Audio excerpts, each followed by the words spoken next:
இறை வணக்கம். ஆதி எனும் பரம்பொருள் மெய் எழுச்சி பெற்று அணுவென்ற உயிராகி அணுக்கள் கூடி மோதி இணைந்து இயங்குகின்ற நிலைமைக்கேற்ப மூலகங்கள் பலவாகி அவை இணைந்து பேதித்த அந்த கோடிகளாய் மற்றும் பிறப்பு இறப்பிடை உணர்தல் இயக்கமாகி நீதி நெறி உணர் மாந்தராகி வாழும் நிலையுணர்ந்து தொண்டாற்றி இன்பம் காண்போம்.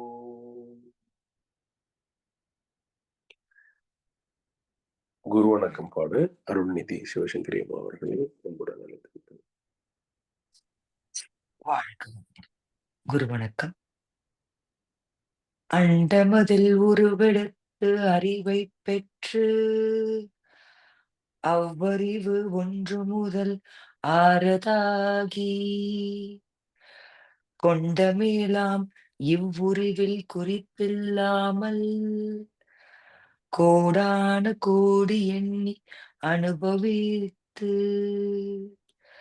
கண்ட பலன் என அறிய நினைந்தேன் அப்போ கருத்துணர்த்தி கனல் மூட்டி கருவாம் ஞான குண்டலினி எனும் என் மெய் உணர்வெழுப்பி குறித்து என்னை அறிவித்த குருவே அன்பே. வாழ்க்கை அருள்நீதி கார்த்திகேயன் நாகேந்திரன் ஐயா அவர்களை வாழ்த்துவோம். அருள்நிதி கார்த்திகேயன் நாகேந்திரன் ஐயா அவர்களும் அவர் தம் அன்பு குடும்பமும் அருட்பேராற்றல் கருணையினால் உடல் நலம், நீலாயுள், நிறை செல்வம், உயர் புகழ், மெஞ்ஞானம் ஓங்கி வாழ்க வளமுடன், வாழ்க வளமுடன், வாழ்க வளமுடன். ஐயாவின் ஆன்மீக தொண்டு வாழ்க வளமுடன். நன்றிகள் ஐயா. வாழ்க வாழ்க வளமுடன். இதனைத் தொடர்ந்து சிந்தனை உரை வழங்க மூத்த பேராசிரியர் பழனிசாமி வேலுச்சாமி ஐயா அவர்களை அன்புடன் அழைத்தமைகிறோம். வாழ்க வளமுடன் ஐயா. வாழ்க வளமுடன் ஐயா. ஐயா, இந்த அம்மன் வழிபாடு நேற்றுக்கு முடிந்தது. இன்றைக்கு ஒரு கவியை வச்சுக்கலாம். மண்டிலிருந்து நம்ம ஞான களஞ்சியம் கவி எடுத்துக்கலாம். சரிங்க. சரிங்க. இப்போ நாளை தினம் எனக்கு ஆலியார் மீட்டிங் இருக்கு 5:00 காலையில். சரிங்க ஐயா. சரிம்மா. வாழ்க வையகம், வாழ்க வையகம், வாழ்க வளமுடன். குரு வாழ்க, குருவே துணை. சான்ற பெருமக்களே, இன்றைக்கு மகர்ஷனுடைய ஒரு கவிதையை சிந்தனைக்கு எடுத்துக்கொள்கின்றோம். நீர் நிறைந்த பாண்டத்தில் காற்று ஏறாது, நித்தியமாம் மெய்ப்பொருளால் நிறைந்த உள்ளம், ஊர் உலக புலன் கவர்ச்சி உணர்ச்சி ஏதும் உள் நுழைய, இப்பேறு தவத்தாலன்றி யார் பெறுவார் யார் தருவார், அறிவு ஓங்கி அதுவேதான் மெய்ப்பொருள் என்று அறியும் பேற்றை, சீர்நிலையில் மனம் வைத்து வேண்டா பற்றை செதுக்கிக் கொண்டே இருக்கும் விழிப்பு வேண்டும். மனவளக்கலை பயிற்சியாளர்களுக்காக மகிழ்ச்சி தந்த அற்புதமான ஒரு கவி. நீர் நிறைந்த பாண்டத்தில் காற்று ஏறாது. ஒரு மண் பாத்திரத்திலேயோ ஏதோ ஒரு பாத்திரத்துல நீர் நிறைந்திருந்தால் அங்கே காற்று புகுவதற்கு இடம் இல்லை. அதே போலத்தான் நித்தியமா மெய்ப்பொருளால் நிறைந்த உள்ளம், ஊர் உலக புலன் கவர்ச்சி உணர்ச்சி ஏதும் ஒரு நுழையா. நித்தியமாம் மெய்ப்பொருளால் நிறைந்த உள்ளம், ஊர் உலக புலன் கவர்ச்சி உணர்ச்சி ஏதும் ஒரு நுழையா. அதாவது மகாபாரதத்துல ஒரு காட்சி, உத்தரகாண்டத்துல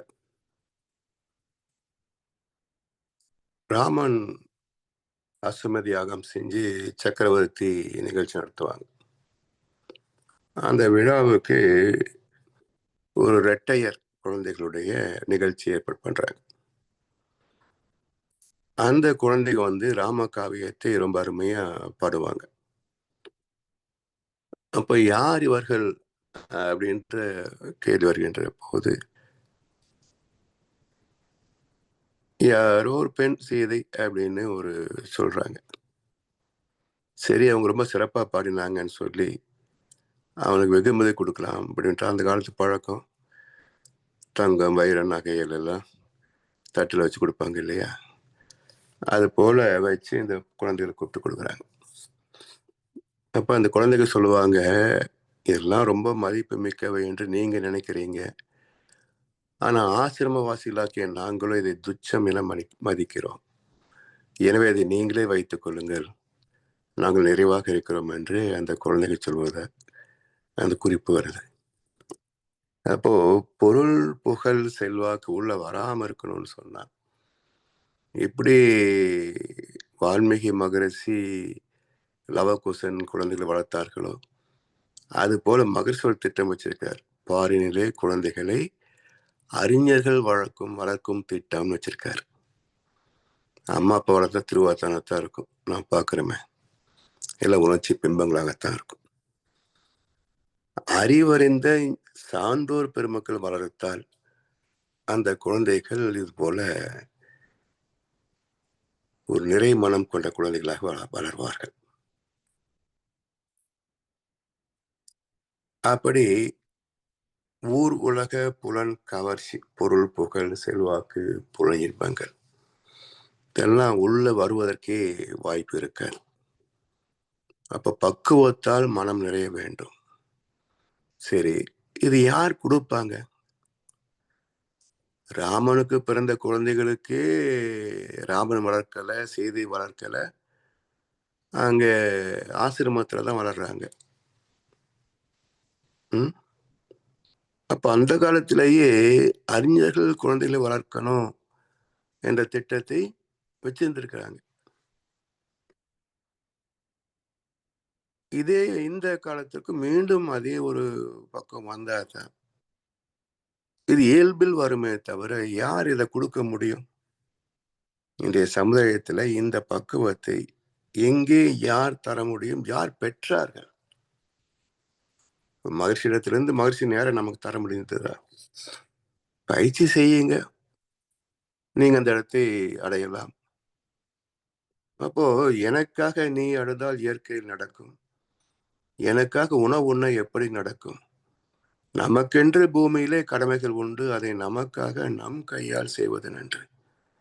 நம்ம உடம்பு, நம்ம மனசு, நம்ம ஆத்மா, இதுதான் வாழ்ந்தாகணும், இதுதான் வைத்தியம் பார்த்தாகணும், இதுதான் திருந்தி ஆகணும். நமக்காக யாரும் அர்ச்சனை பண்ண முடியாது. அர்ச்சனை என்றால் சுத்தப்படுத்துதல் அர்த்தம், மந்திரம் சொல்றது அர்த்தம் இல்லை. தன்னை அர்ச்சிக்க தாஞ்சிருந்தானே, நமக்கு நாமே தான் சுத்தப்படுத்தணும், யாரும் செய்ய முடியாது. அப்ப குரு என்பவர் ஒரு வழிகாட்டி, இதெல்லாம் செய்து பக்குவமாகணும் அப்படின்னு வழிகாட்டுகிறார். இப்பேரு தவத்தால் அன்றி யார் பெறுவார், யார் தருவார்? சரி, தவத்தின் மூலமாக என்ன மாற்றம் நிகழ்கிறது? அறிவு ஓங்கி அதுவேதான் மெய்ப்பொருள் என்று அறியும் பேற்றை, அறிவேதான் மெய்ப்பொருள். இப்ப நம்மிடத்தில் இருக்கின்ற அறிவே பற்றற்ற அறிவாகிய பரம்பொருளை அறிந்துவிட்டால் இது தெய்வமாக மாறுகிறது. ஐயப்படாது அகத்து அது உணர்வானை தெய்வத்தோடு ஒப்பாக்கொள்ள என்றார் வள்ளுவர். அப்படி நம்மில் இருக்கின்ற இந்த பகுத்தறிவு, சிற்றறிவு, இதே அறிவு தான் தன் மூலமாக பேரறிவை தேடி பயிற்சி செய்து உணர வேண்டும், அனுபவப்பட வேண்டும்.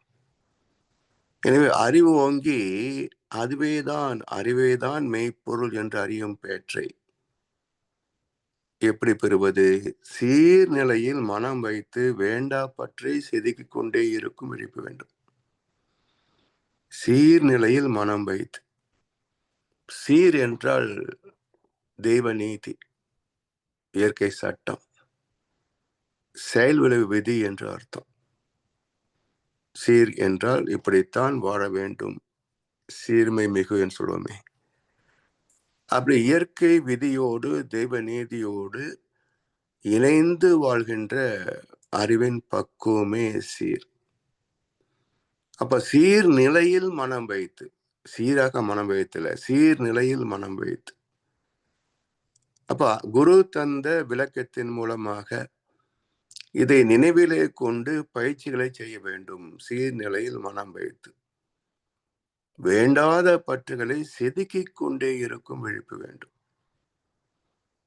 ஒவ்வொரு ஜனமும் நம்முள் எழுகின்ற எண்ணம், அந்த எண்ணத்தின் வகைகளாகிய ஆசை, கோபம், கவலை, அன்பு, நன்றி, கருணை, இப்படி தீய எண்ணங்கள் நல்ல எண்ணங்கள் இவற்றெல்லாம் தரம் பிரித்து அவற்றில் நல்லதை ஸ்திரப்படுத்தி கொண்டு தீயதை நீக்குகின்ற சங்கல்பத்தை ஏற்றி தொடர்ந்து பயிற்சியிலேயே வாழ வேண்டும்.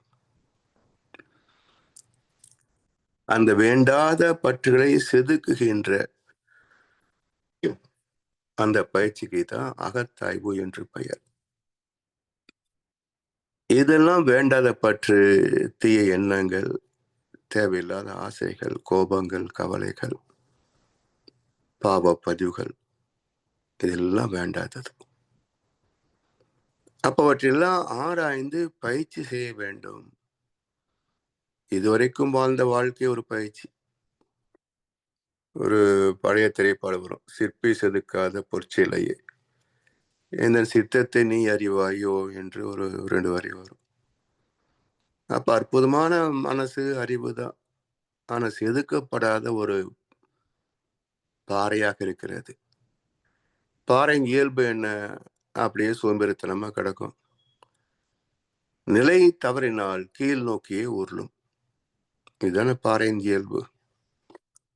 அது போல சோம்பேறித்தனமாக வாழ்வதும், சிந்திக்க தொடங்கினால் புலன் இன்பங்களை, சுயநலத்தை மட்டுமே சிந்திப்பதும், இது அற்புதமான மனசு.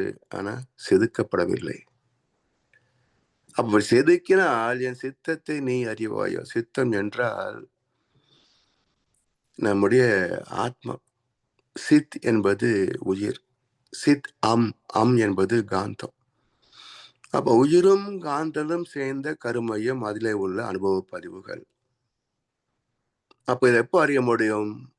முத்தத்தை மறந்தவள் சித்தத்தில் இருந்ததை மௌனத்தில் அறிந்தாள் தோழி என்று கண்ணதாசன் பாடல 2 வரி வரும். முத்தத்தை மறந்தவள் சித்தத்தில் இருந்ததை மௌனத்தில் அறிந்தாள் தோழி.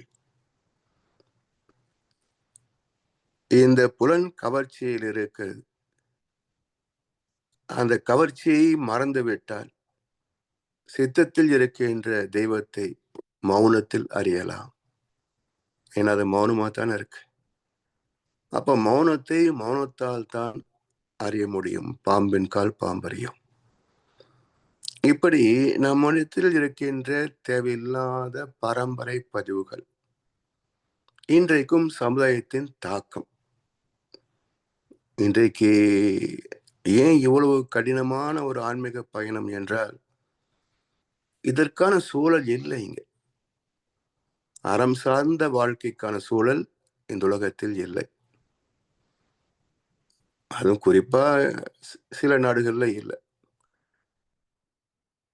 சுவிட்சர்லாந்து, பின்லாந்து, இது போன்ற நாடுகளிலே இருக்கிறது. ஏன்னா அங்க வாங்குவதற்கு நிலம் இல்லை, தங்கத்தின் மீது ஆசை இல்லை. அப்புறம் என்ன பண்ண போறோம்? இப்போ இந்தியாவில் சொத்து கணக்குன்னா தங்கமும் நிலமும் வீடும் வாசலும் தானே.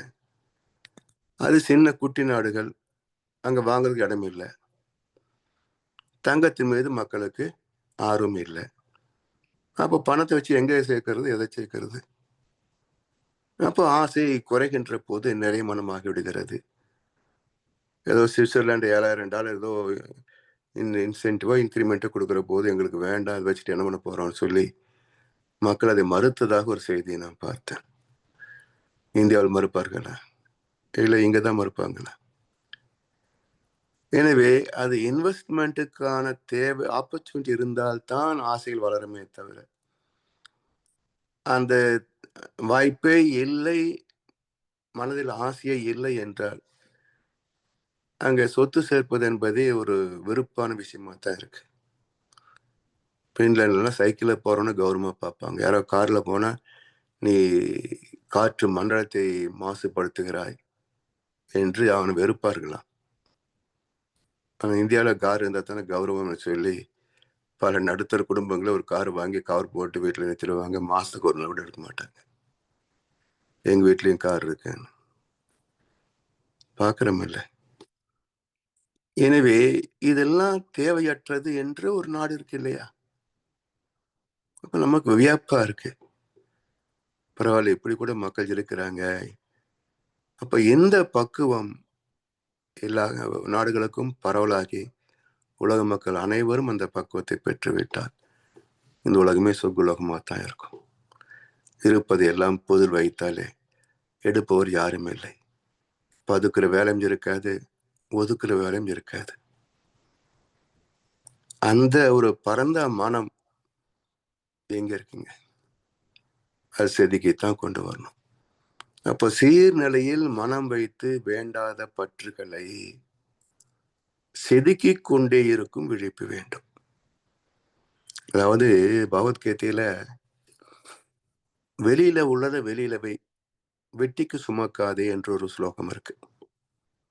அதனால வெளியில உள்ளதை வெளியில வை, வெட்டிக்கு சுமக்காதேன்னா நம்ம சுமந்துட்டா நிக்கிறோம் என்ற ஒரு சிந்தனை வருகின்ற போது எதுவுமே நமக்குள்ள இல்லதான். இந்த உடல் என்ற தோற்றத்துக்குள்ளதான வாழ்க்கை.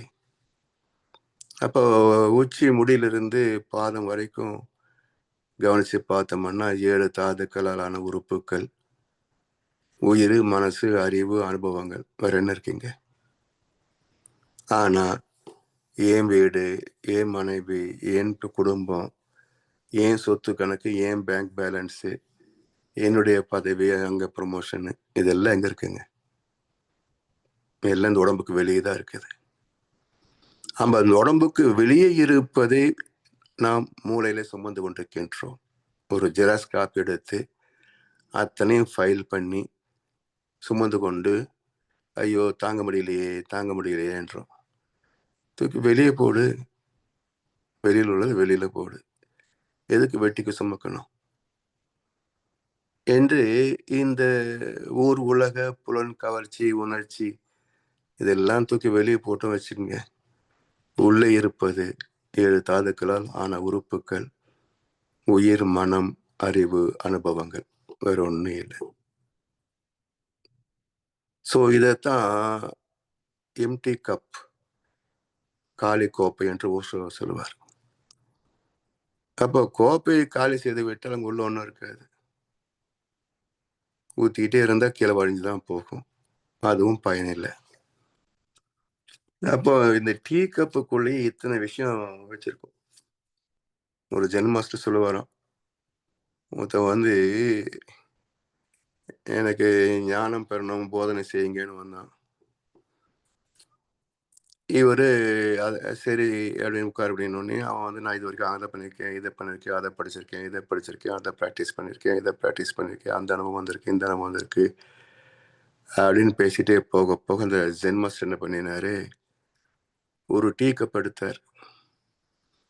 அதை வச்சுட்டு டீ பாட்டில் அந்த டீ அதில் ஊற்றினார்.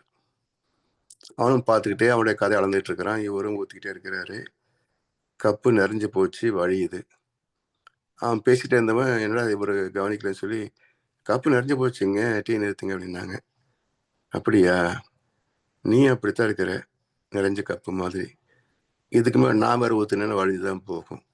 நீ போய் முதல்ல அந்த கப்பெல்லாம் தூக்கி வெளியே போட்டுட்டு காலி கப்போட வா, அப்போதான் நான் ஊற்றுறது உள்ள நிறையும் என்றாராம். அது மாதிரி இந்த காலி கோப்பையாக இந்த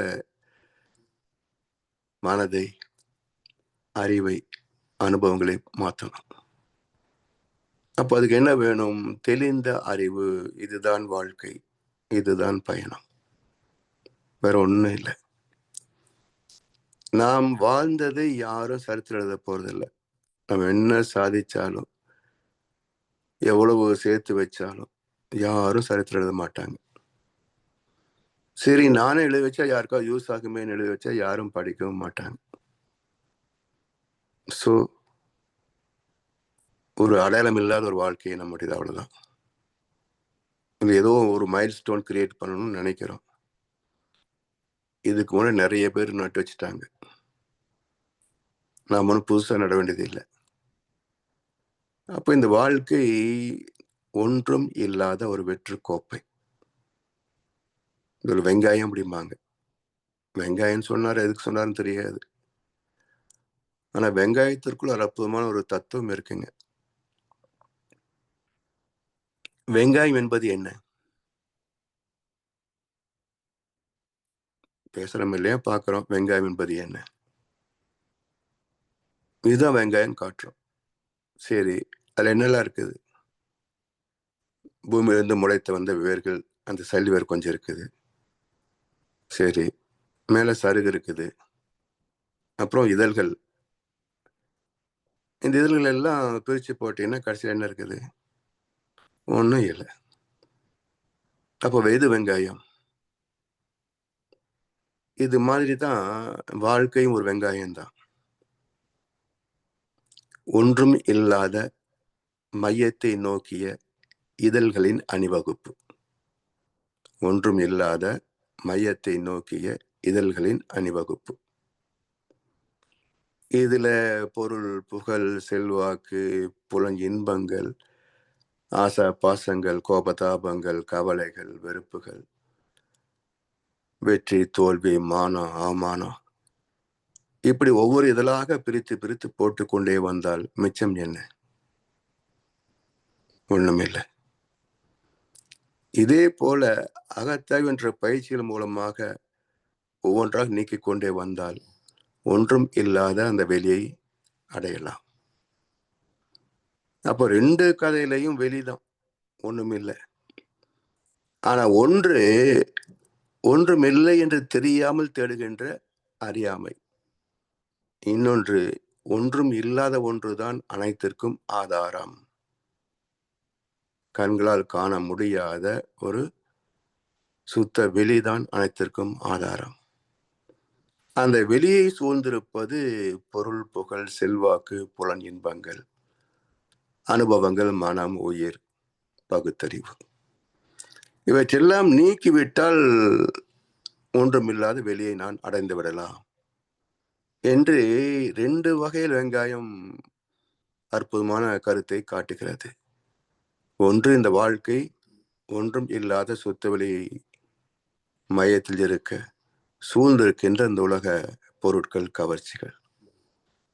இன்னொன்று, இந்த வெங்காயத்தை ரசித்துக் கொண்டு அது என்ன இருக்குன்னு தேடுகின்ற போது கடைசியில் ஒண்ணுமே இல்லை, உரிச்சு போட்டதெல்லாம் வீணா போச்சு, அதுதான் வெங்காயம்.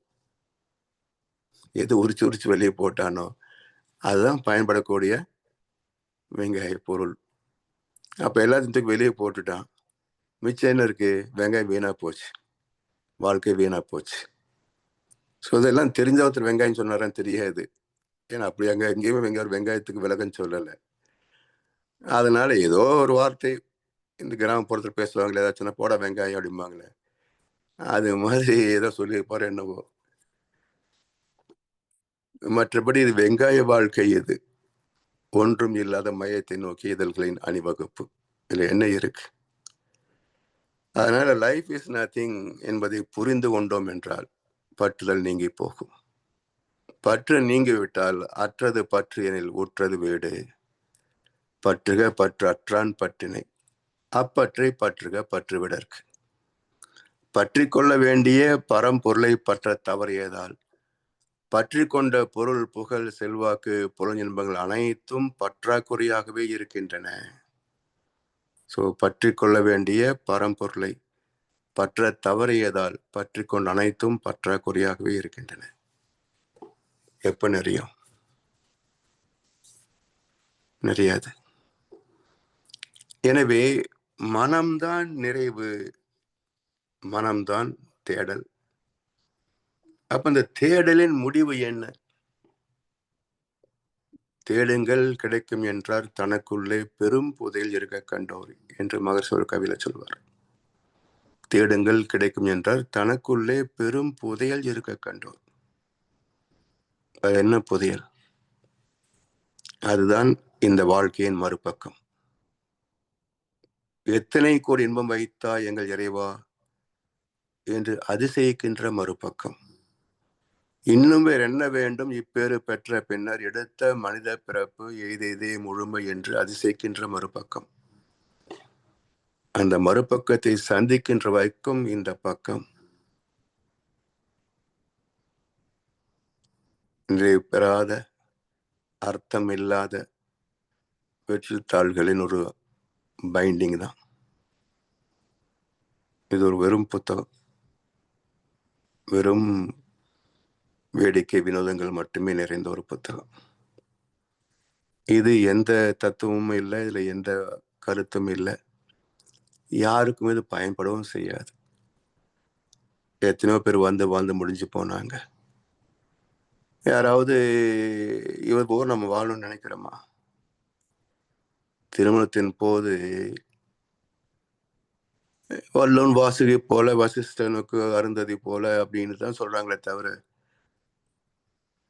என்னையும் உங்க அம்மாவை போல வாழணும் யாராவது சொல்றாங்களா? இல்ல என்னையும் உங்க அப்பாவும் போல வாழணும் யாராவது சொல்றாங்களா? அப்போ எந்த தாய் தந்தையும் ஒழுங்கா வாழலைன்னு அவங்களே சர்டிஃபிகேட் கொடுத்துட்டாங்க. இல்ல திருமணம் மாற போகுது, வல்லோனும் வாசிகையும் தான் சாட்சி கூப்பிடுறாங்களே தவிர என்னையும் மனைவியும் போலன்னு சொல்லல. இல்லை. அப்ப உலகமே இப்படித்தான் இருக்கிறது, ஒரு நிறைவில்லாத வெற்றி கூடம். இதிலிருந்து ஒரு நிறைவான வாழ்க்கை வாழ வேண்டும் என்றால் ஒன்றும் இல்லாததுதான் நிறைவு.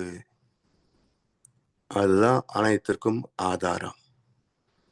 எனக்கு ஒன்றுமே தெரியாது என்பதை நான் உணர்ந்த போது மக்கள் என்னை மகான் என்றார்கள் என்று ரமண மகர்ஷி ஒரு அற்புதமான கருத்தை சொல்லியிருக்கிறார். மிக அருமையான ஸ்டேட்மெண்ட். 2 அர்த்தம் இருக்கு இதுல. எனக்கு ஒன்றுமே தெரியாது என்பதை நான் உணர்ந்த போது மக்கள் என்னை மகான் என்றார்கள். அதாவது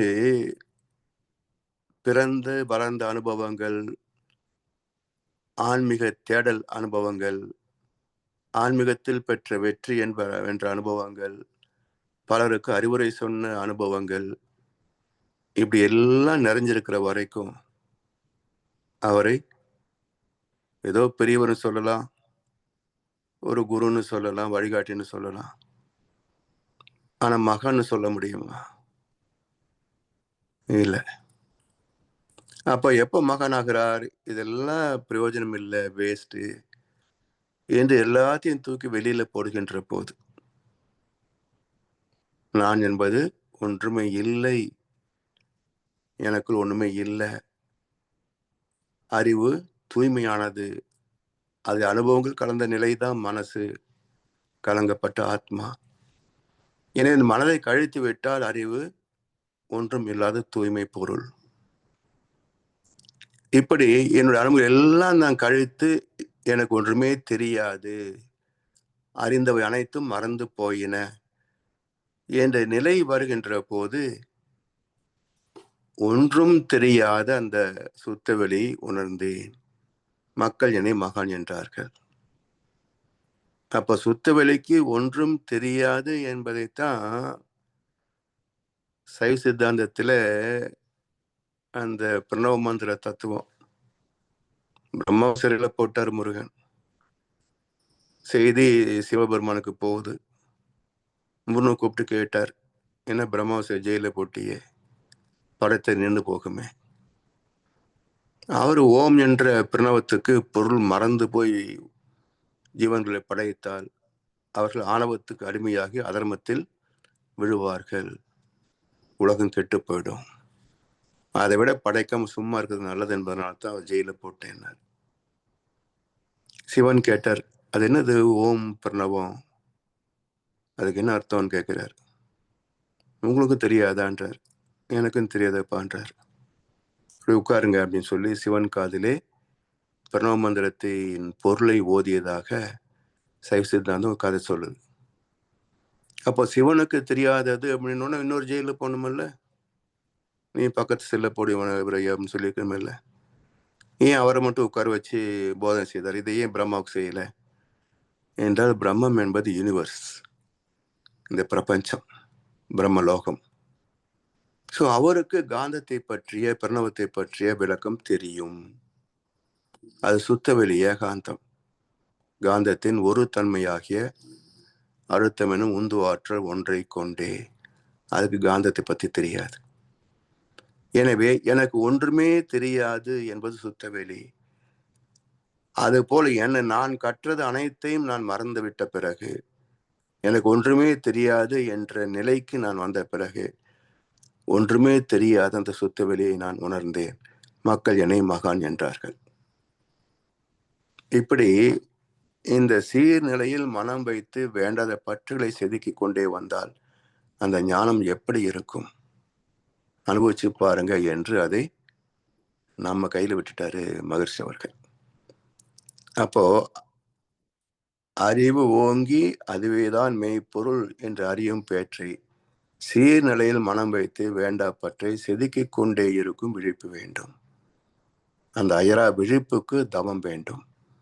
எனவே தவமும் தத்துவ விளக்கமும் தான் வாழ்க்கையின் வழிகாட்டி. இரண்டையும் பற்றி கொண்டால் நாம் மேன்மை பெற்று விடுவோம். தனியாக சுத்தவெளி அடைய வேண்டிய அவசியம் இல்லை. இந்த இரண்டையும் பற்றி கொண்டால் இதுவே நம்மை அந்த உச்சத்தில் சேர்த்துவிடும். எப்படி எஸ்கலேட்டர்ல முதல் படியில கால் வச்சு ஸ்திரமா நின்னா போதும், எவ்வளவு உயரத்துக்கு போக வேண்டுமோ அங்க கொண்டு போய் நம்மளை சேர்த்துரும். நாம் ஒன்றும் நடக்க வேண்டியதோ படி ஏற வேண்டிய அவசியம் இல்லை. அது போல இந்த இறை நிலையையும் அறநெறியையும் பற்றி கொண்டால் அதுவே எந்த உச்சத்தில் நம்மை சேர்க்க வேண்டுமோ அங்கு சேர்த்துவிடும்